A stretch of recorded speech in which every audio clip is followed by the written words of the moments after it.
Hey, what's up, guys? Welcome to another Beyond All Reason in-depth replay analysis. I am your host, Zateo, and today we're going to be doing a review for Eural, aka Console Me Zaddy, as he plays Air. Console Me Zaddy is a meme that has to do with Volshock, who regularly streams bar when he can. You can just go to twitch.tv, or is it slash, or yeah, .tv/Volshock. Eural also, by the way, streams once in a while, so you can find him there as well. Um, but yeah, Volshock oftentimes plays text bot and sometimes is referred to as Zaddy by his viewers. I forget exactly why. I think I was there when that started happening, but I forget. Um, but yeah, he hands out a lot of consoles and stuff, and so Ural made a meme, changed his name to meme that basically. Now Ural doesn't normally play Air and doesn't particularly like playing Air, but he was looking for a review for the times that he needs to. So I'm here to help guide him. In this video, I'll try to point out all the great stuff he does, as well as some of the flaws, so that people trying to learn Air have a good reference point. Anywho, let's get into it.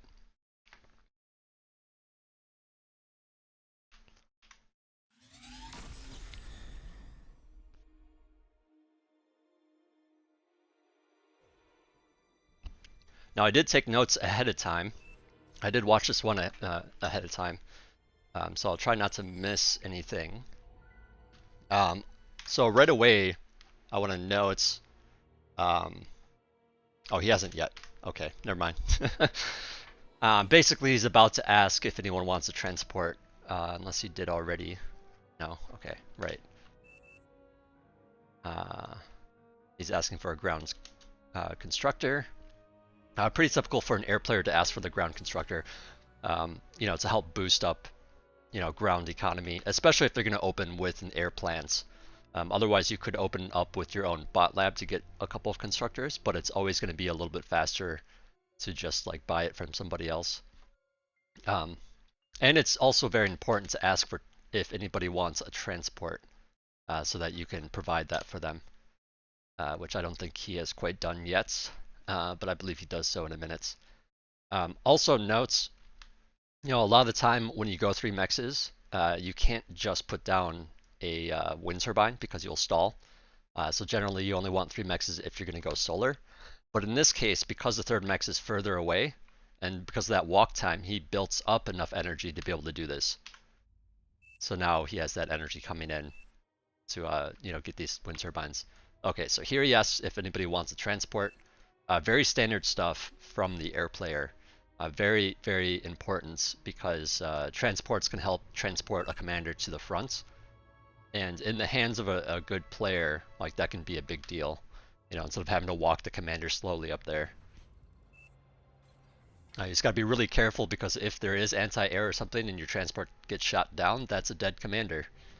So of course you don't want to lose that so early on, especially. But yeah, here comes that air lab, and queued up some air transports for the fellows.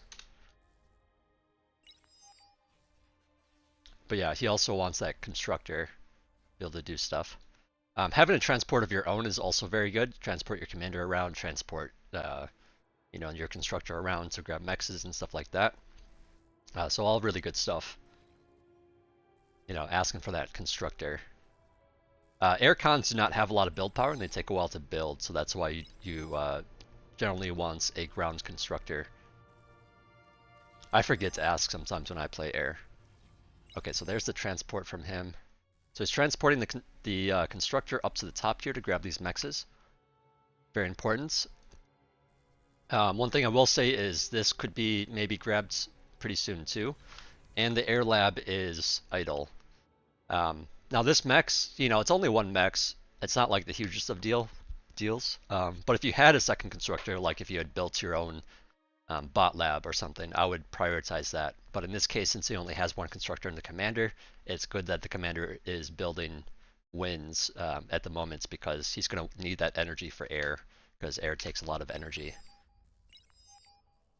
And, these 2 mexes together is a bit more important than that single.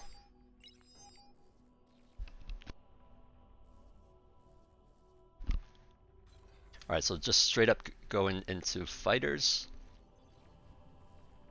Now there is some enemy air scouts. That's very good for the enemy to do. In fact, what I generally like to do, and this could have been done while the lab was a bit idle, um, but yeah, crank out a couple of fighters to take down those enemy air scouts and to deal with, you know, if somebody like opens up a bomber or something like that, you can deal with that. Um, you know, so I make a couple of fighters. You know, maybe I can find an enemy transport, something like that. But then right after that, I build like, you know, two to four or five scouts to just check in on the enemy before going back into fighters. And what that allows me to do is just take notes of what is actually, you know, around.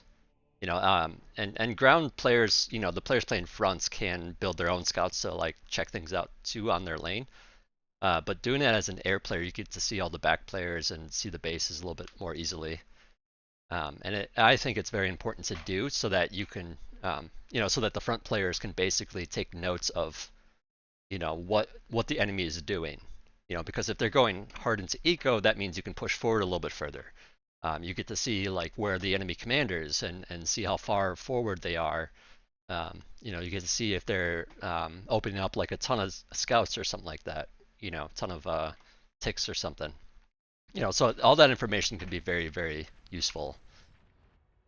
And of course, wind is dying down here, so um, this is something I missed. I meant to look at it. I missed it when I looked at the review the first time.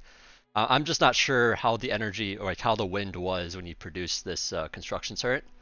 Of course, construction turrets are kind of expensive in terms of energy, so it's kind of like you can build it too early.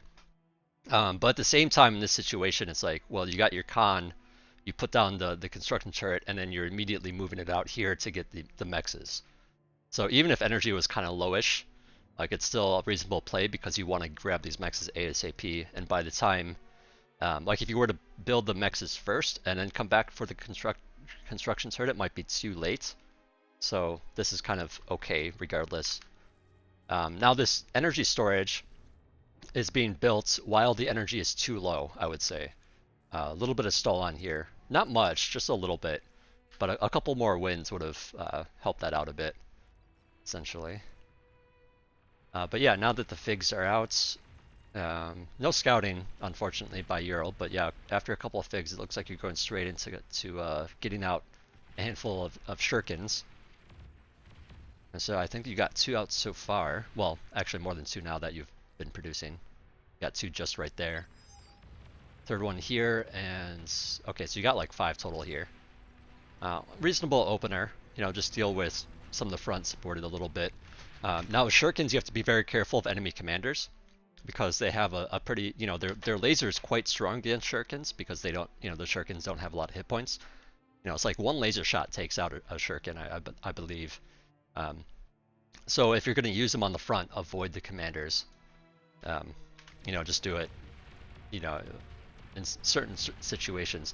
Now, because Eural opened with only a few fighters and straight into shurikens, he's probably behind on the fighter counts, so he needs to be kind of careful with these for right now until he gets his fighter count back in order.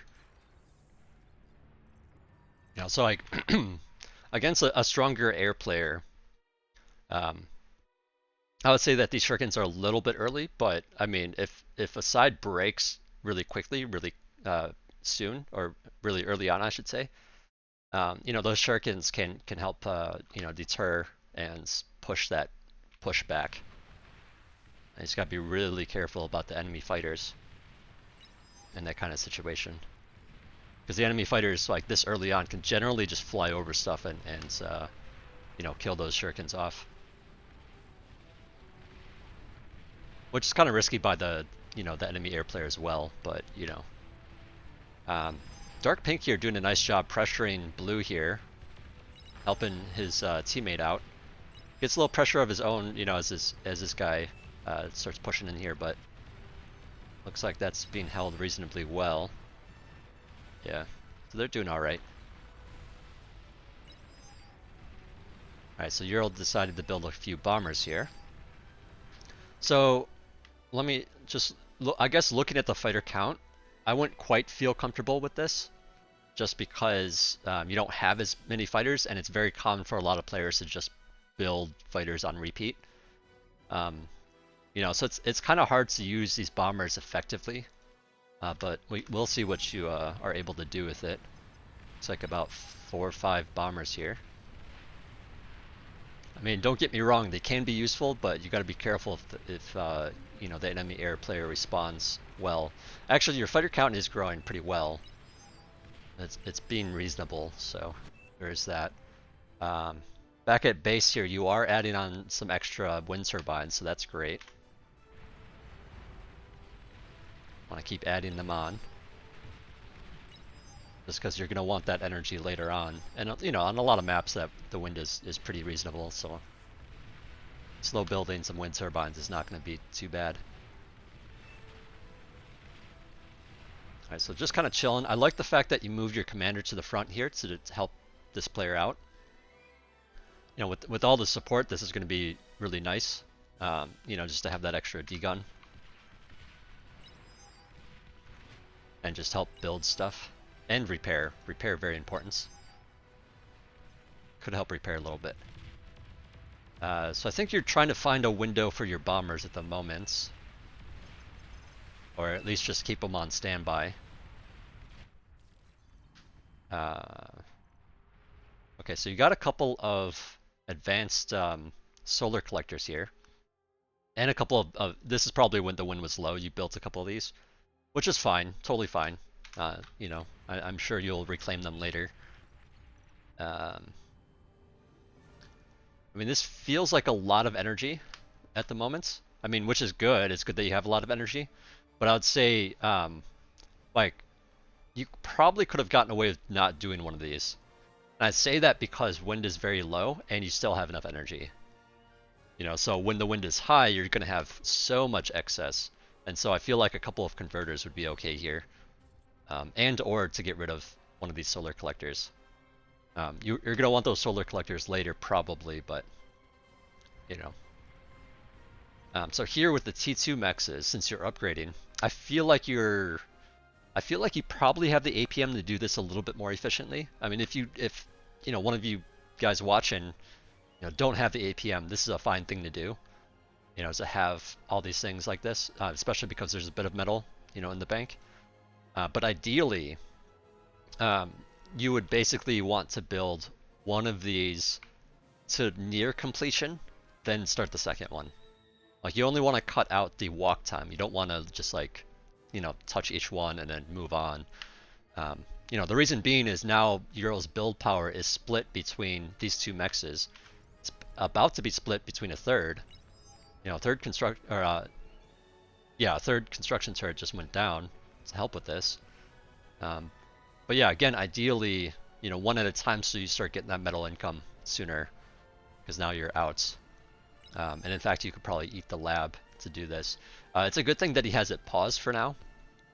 But given the situation, given that he has, you know, a reasonable amount of fighters on the battlefield here, he could get away with eating the lab for a moment.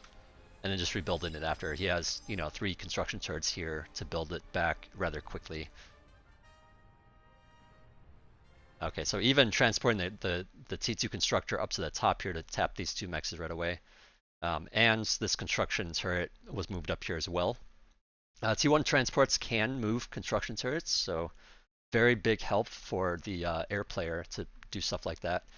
But again, these are just not even done yet, so like I'd finish these first, you know, preferably one at a time, if you got the APM to spare. I mean, I guess moving the construction turret up here is okay first, you know, and just provides the time so that you can move the T2 constructor afterwards without having to build like a second transport. So that's all good. It's just a matter of, you know, so many of these. So I think you're recognizing that, you know, with wind high, you need some converters, so that's what you're also doing. So that could have been a little bit sooner is all, being a little nitpicky here. Yeah, upgrading that max, getting that max.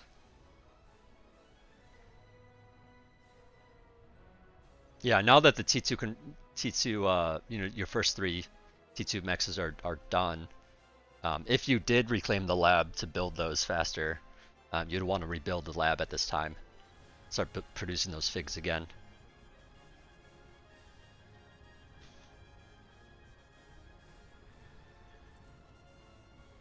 Alright, yeah, so tapping that, moving the guy back.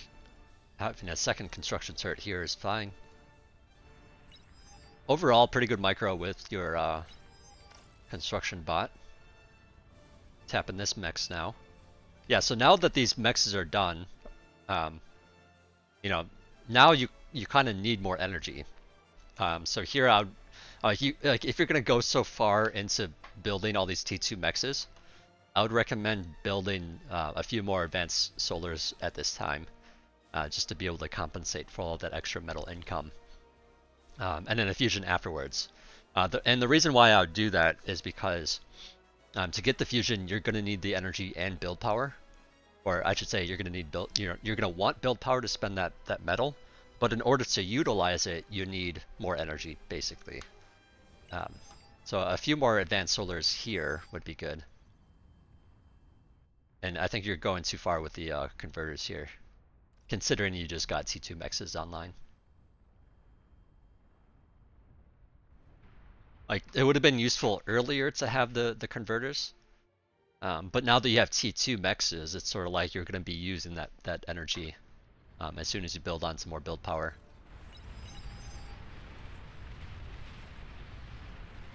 Let's see, I wonder if the scout's going to try to go in. Oh, I missed it. It looks like Eural's been using his bombers a bit. Let's see, what are my notes on that? Because I don't remember. Oh,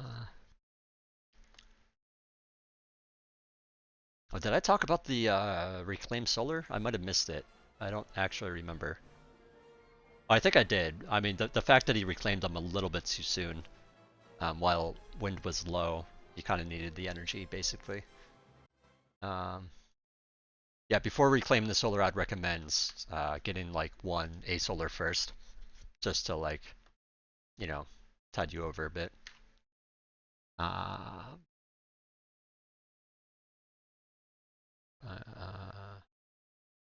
Oh yeah, that's right. Okay, so this position, I believe it was up here actually, or something. It was in basically it was in a spot where Teal had some units, and he had an anti-air,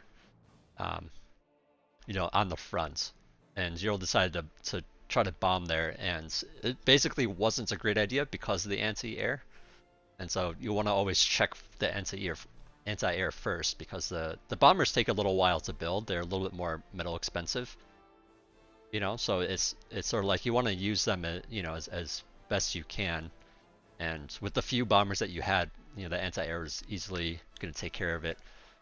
Meanwhile, Dark Pink actually had enough units and stuff. He was about to kill the anti-air anyways, so I would have either waited or gone somewhere else with the bombers. It just wasn't a great spot, and Zero lost the bombers there. I apologize for missing that. I've been so focused on the base. But yeah, fusion going up now. Reasonable time for it, especially since he has so much metal. I would actually say put down a couple more, yeah, a couple more construction turrets here. So that's good.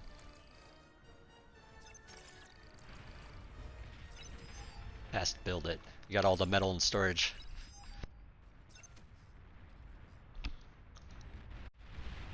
Yeah, so at this point in the game, a lot of the time it is just like waiting with your fighters, being ready.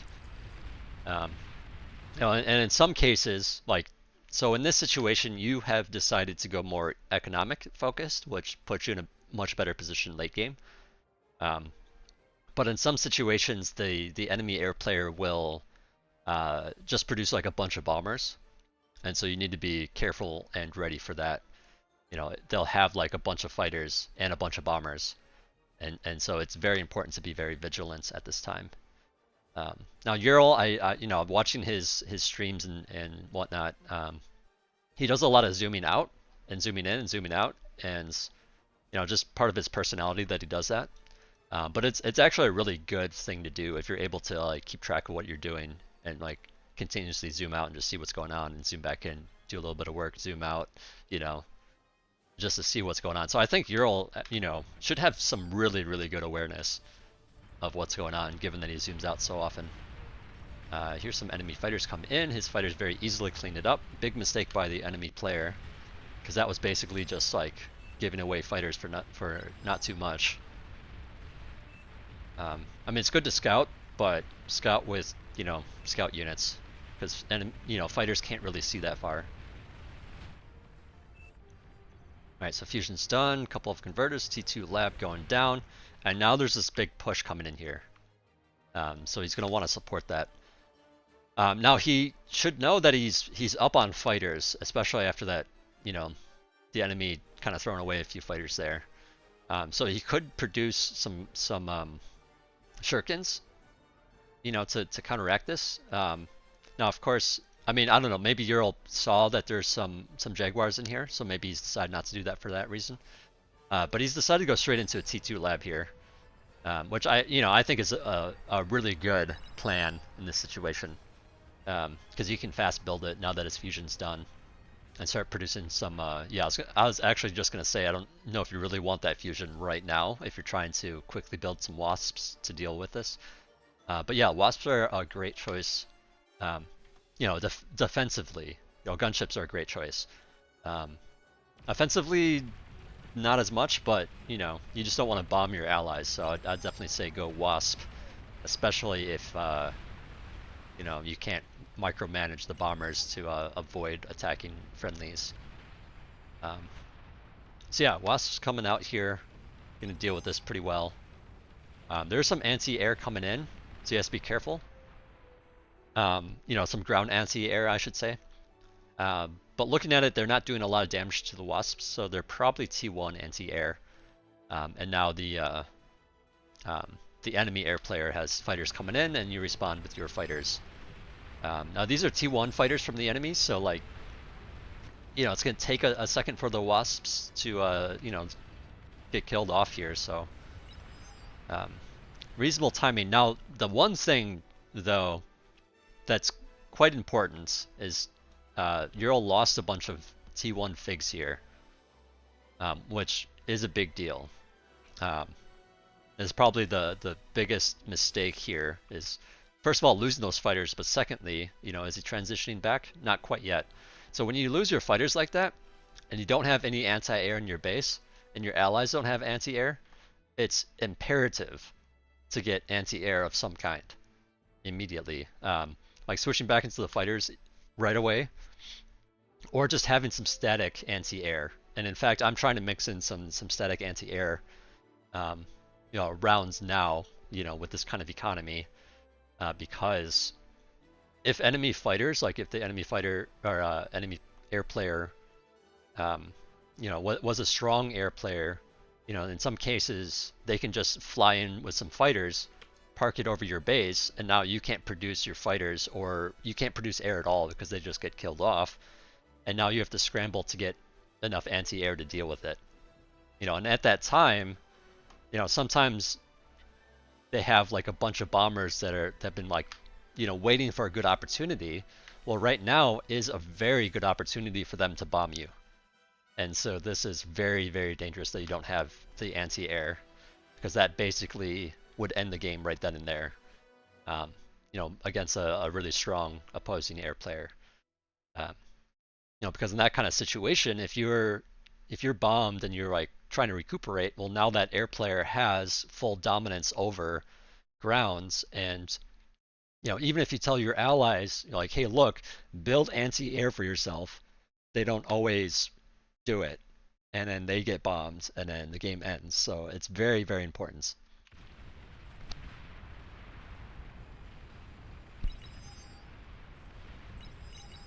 Alright, so your wasps are coming out, doing some good damage, finding the commander, and take out the commander. Very nice. Enemy fighters come in. Now these are all probably freshly built, and I don't think you have to worry too much, because they're just, T1 fighters here, so your own T2 fighters can actually do reasonably well against that small count, and you have some ground anti-air for yourself, so that's a reasonable response as well, because you kind of needed it at that time. I'm not sure if that's why you built the. I don't think you built the lab for that reason. I think it was something you were just kind of doing, and you know, it seemed reasonable to get anti-air out of it at the time. So, reasonable response there, honestly. Just having some kind of anti-air. Yeah. So wasps are nice because they do a bit of AOE, and so like they do a little bit better against like swarms of units than you know, other gunship types. But yeah, big push. 3 players coming in this way now. Dark Pink trying to do what they can. One of the things I'll note is you have a lot of metal. And this is something I meant to point out earlier before the initial push happened, before Dark Pink lost their base. But Dark Pink has been doing a pretty good job this game. You know, just like holding top with Allied. This is just, you know, too much to handle for what was going on. But to support them, you know, assuming that you trust them, you can give them some of your metal. In my notes, I've written down that they basically had a lot of build power, not a lot of energy, and not a lot of metal. So if you provided, you know, just gave some of this excess metal to them, and, you know, given them a couple of these wind turbines, they'd be able to crank out a lot more units. They had a T2 lab that was just finishing up, and plenty of build power to go with it, just not enough like resources at the moment. So that would have been a good way to try to support that location before this all happened. Yeah, Carmen here. Or Unel. Or Unel.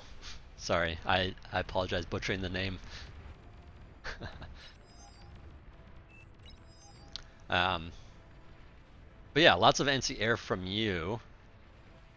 I mean, just having like bots out here showing up on radar, you know, seeing all the dots, like that's probably alone going to push them back.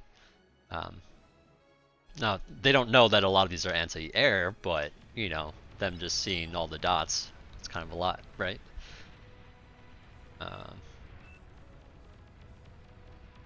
Gunships are, you know, they're getting pretty close to the anti-air, but they're T2, so it's really fine to be doing that as well. You know, it's gotta be careful. Probably could have taken that anti-air out if it was microed. Alright, so Teal decides to run a different direction. So you still got wasps coming out, so that's something. Okay, so it's just like on a repeat of mostly fighters, but some wasps. Unfortunately, a lot of those wasps died, which isn't ideal. You want to try to get them out before they die. Repair them up. By the way, like, I mean, in this kind of situation is like the one situation I would recommend it. Let's see, where's your Tube 2 builder? So there is this air repair pad.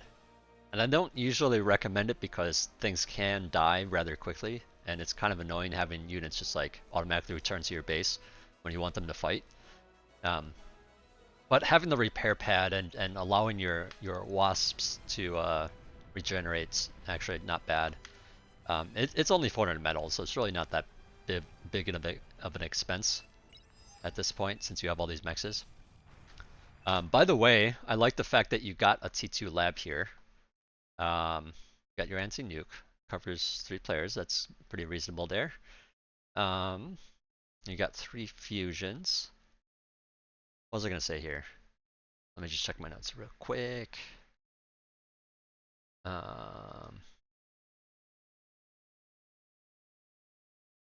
see.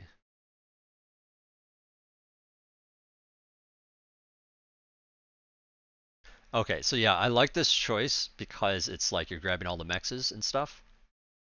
I mean, it is a big expense, and the only reason why you can really get away with it is because you're dominating air. Like the other air player, you know, looking at the map here, it's sort of like, you know, you don't really see too many of them flying around. And so this basically indicates that they're behind economically. They're not able to produce a lot of stuff at once. You know, so once you get them to spend their, like, what they have, you know, now they're like, oh shit, I don't have anything, you know, and they have to try to rebuild it, and it's you know, they just can't because they don't have that economy. So so this is fine. This is actually a really good thing to do in my opinion, because you're dominating air and the weakness is ground. So you're basically, you know, not solely relying on air to cover this area, because if they run in there with a couple of T2 anti-air bots or something, you're gonna have a bad time, right? So covering it with ground is generally a stronger play, and using air just for support, of course. So I like the idea of all that. You also got a console from an ally. I believe you asked for it. Yeah, console, please. So yeah, you're building some welders, and you're building some fiends. These actually could be built with the one of the Twitchers too that you built, by the way. Okay, so now you're eating the lab. Okay, so I guess the play here for you that you've gone for is basically, mostly do air, but get enough ground to cover this area and support it, and build up these mexes once again. Given the situation, I don't know. I agree and disagree with it. I mean, it's good on one hand to get rid of it so that you can go heavier into air, and you can basically do things like support this push with wasps or bombers or something like that. But at the same time, if a big push comes down here again, well, now there's going to be some issue. So, there's something to be mindful of. And maybe your wasps can deal with that as well. It just depends on how much anti-air goes with it.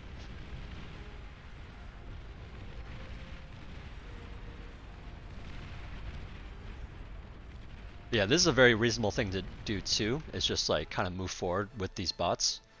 And that's something that's in some cases I struggle with a little bit. It's sort of like if I do this kind of build or kind of maneuver, I'm thinking about playing it defensively. I'm thinking about keeping the bots around here or something, or maybe back here, just in case there's a raid or something.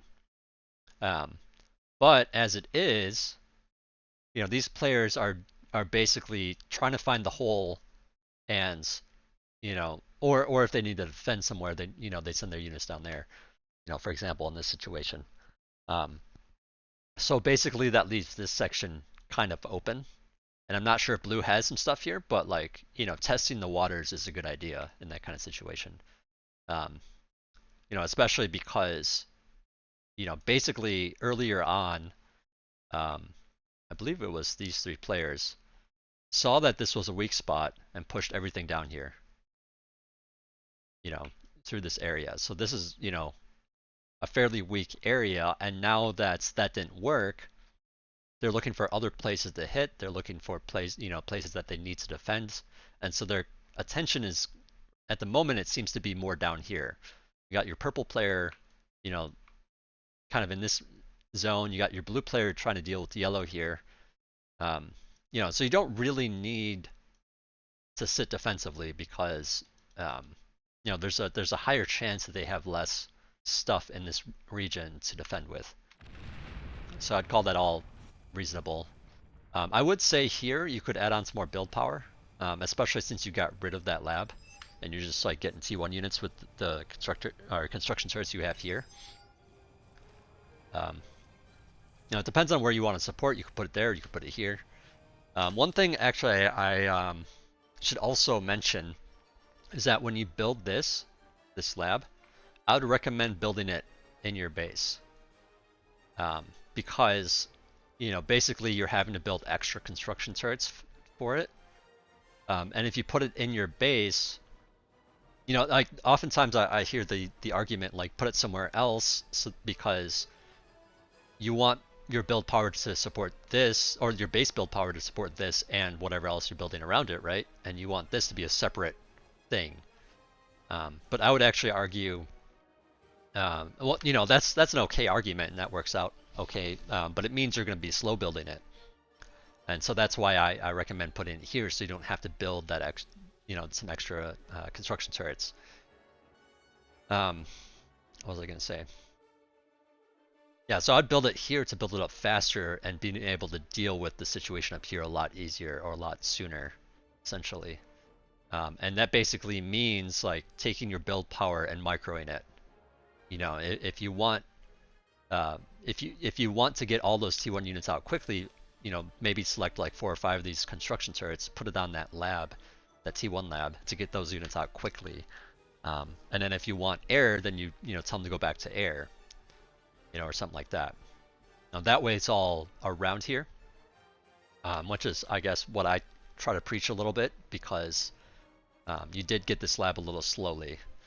The other thing that you can do if you do want to put it somewhere else, you can start the lab here, I suppose, but what you would want to do, since you're the air player and have a transport, you can build transports if you needed to. I would build the construction turrets at your base, or at your main base where the other construction turrets are, and then move them to location, or at least build the initial ones and move them to location. That way you're fast building the construction turrets, and then you're fast building the lab and all that. So kind of a minor nitpick type thing, but I think that would have gone a little bit smoother to some degree. I am kind of missing it over here. There are some, Eurals over here supporting with the wasps. Anti-air has moved into position to, help with that, or support them in case they get attacked by air. Reasonable spot to keep them. I would maybe say back here is a little bit more ideal, but nitpicky. But yeah, ideally that's what you want to do with your air. If you make something like a wasp or a bomber, you want to send them in first and have your fighters and stuff nearby to respond to stuff. You don't want them with your bombers, because if there is anti-air, then your fighters are going to get picked off and just sit there and do nothing until the enemy fighters get there. Now there are times when that's fine too, like if you're trying to absorb damage for your bombers. It all depends on the situation and what what you think is best. Different situations are going to call for slightly different things. But yeah, with wasps specifically, you can like pretty easily retreat if necessary. I mean, they're a little bit slower, but like if there's static anti-air, they can just turn around pretty quickly, opposed to like bombers who take a lot longer to turn around and will take a lot of extra damage that way. Ideally, if you're going to attack someone's base like this, scout it first for that anti-air to know what you're dealing with. But given the state of the game, given the state of everything, I kind of feel you in that, maybe in this situation it's not completely necessary, because it just kind of feels like people are just not going to have the anti-air. Oftentimes, in fact, a big mistake I see often with some of these players is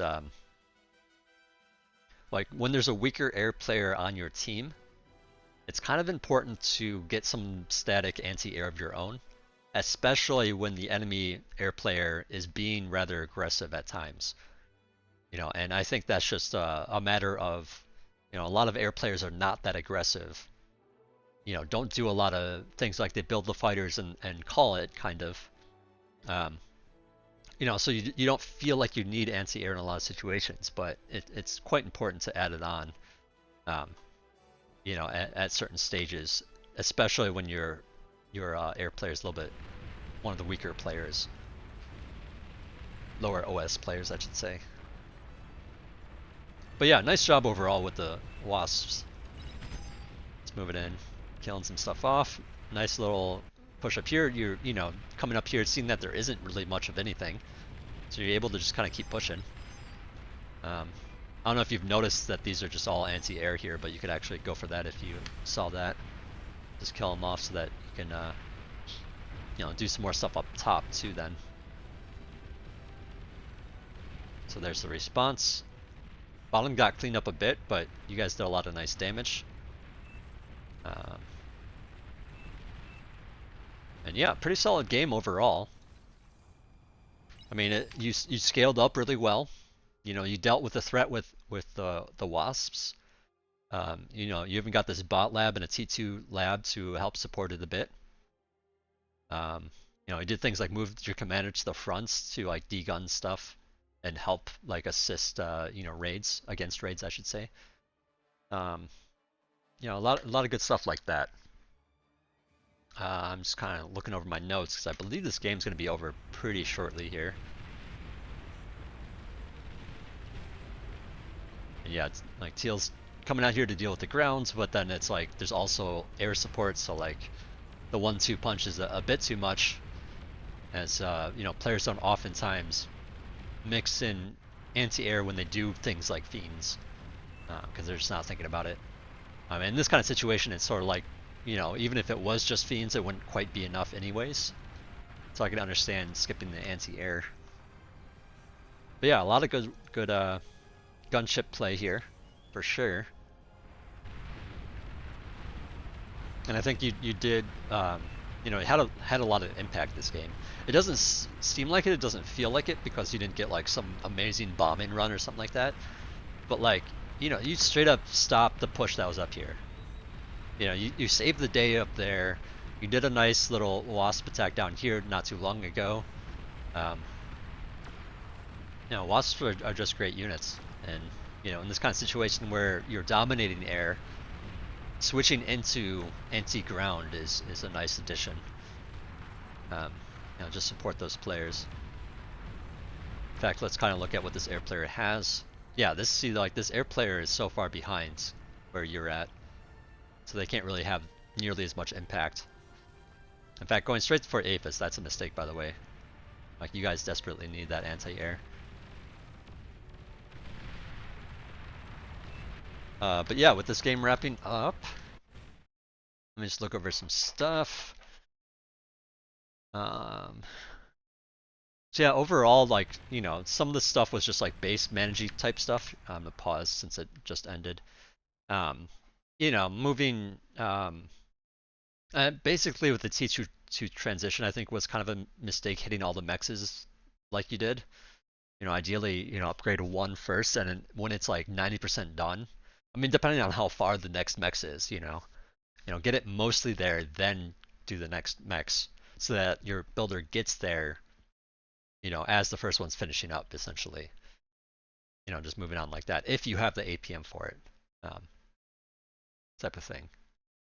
Um, yeah, and all the really close mexes, I mean, I guess you probably did that because you had some metal for it, but you just very quickly used it all up for the, you know, for getting those mexes. So there's a bit of a delay there, is all. Um, but then other things like, you know, building this bot lab out here and then slow building some con turrets here. You know, it just took a while for this to get up when it could have been a bit faster. Um, and then just like your energy needs once you got your T2. Like at first it was a little bit too high and you could have converted some of that, you know, before you had the T2. But then as you got the T2 is when you add on the converters. So it was a little bit mismanaged with that in mind. Um, and then like as you got, you know, all three of these mexes finished, you got these two right afterwards, and then you got this one after that. And I feel like in that time you could put down a couple of A-Solars just to help support that extra metal income. And then with that you can get more build power to get your fusion faster. Essentially is what I would recommend. Um, you know, and then getting that fusion faster, you can get your lab back faster or whatever. Now of course, like if you need to, you know, against certain air opponents, you might feel like you need to start fighters up right away. You know, in that kind of situation, it's like, yeah, grab your mexes while you eat your T1 lab. If you feel like you can get away with it, you know, get these two as well, but then put down your lab basically after these three are done, because those T1 air units don't require a ton of metal, so you can reasonably produce quite a few of them while also getting a few mexes upgraded. Assuming that you have a couple already upgraded, that is. But yeah, very nice work with the supports. I like the addition of the anti-air T1 bots here. I don't know if it was truly necessary. Given the states of the game when you built them, it was like the enemy air player didn't really have too much to contest up there. So I feel like um, at the moment, like, you know, doing like pawns or something or grunts, I guess, um, would have been a little bit better support. Um, But I mean, I guess given the fact that you lost all your fighters right before that, it seems reasonable, given that that is a time, a big window where you're weak to like a bombing run or something like that. So I don't know, all pretty reasonable stuff. Um, in general, I like the idea of getting some mobile anti-air and just like putting it around. And given the situation, I think it was a good idea given that you ran out of fighters. Um, but I guess I'm just thinking about both sides of things where it's like, well, also at the same time, it's like, there's the main threat is the ground, and the enemy air player doesn't really have much, so maybe you overproduced a little bit, I guess. Um, yeah. I mean, either way, it was a fine thing to do. Not really a huge cost. Um, oh yeah, just like more scouting in general, and that's like something that's hard, especially right after your opponent loses all their fighters. Um, just trying to get in there. And even if they do have fighters, sending a bunch of scouts in and seeing anything at all is, it's helpful. And being able to see the enemy, how many anti-air units they have is very important. Um, and maybe you just felt like you didn't really need to scout and you had all the information, at your disposal. That's fine too. Um, that's just something I like to periodically do, especially if my team gets pushed back. Not that yours did. Yours only did at the top what you handled, with your own units. Um, da, da, da. Oh, I guess just to reiterate, um, how to tell if your opposing air player is behind. And that because that's not always apparent. Basically, what you want to look for is their fighters and how dense their fighter cluster is, which is obviously going to be very dependent on how good the radar coverage is. So you don't always have that information, and so when you don't, that's when you want to air scout and check it out. Um, but if you do, after you guys have an engagement, and you notice that you see some fighters on the radar, but not a lot. Oftentimes they'll just like stack them up in a cloud, and you can just see like one or two zooming around or something. Like basically, you can tell that the cloud's not terribly dense. Or they'll do like a patrol pattern, and the patrol pattern is oftentimes within radar, so you can tell that way as well. Um, but yeah, basically look for density, and then after a big battle, um, just see how fast they seem to replenish it. Because obviously, the faster they replenish it, the stronger their economy is essentially. Um, and then with that kind of judgment, you can figure out like, can I get away with doing less fighters and doing more other stuff? Whether that be more eco or bombers or gunships or doing ground of your own or whatever it is. You can figure that out as you go. Um, but yeah, that pretty much wraps it up. I hope everybody has learned a little something from this game. And yeah, see you guys next time. Thanks for watching.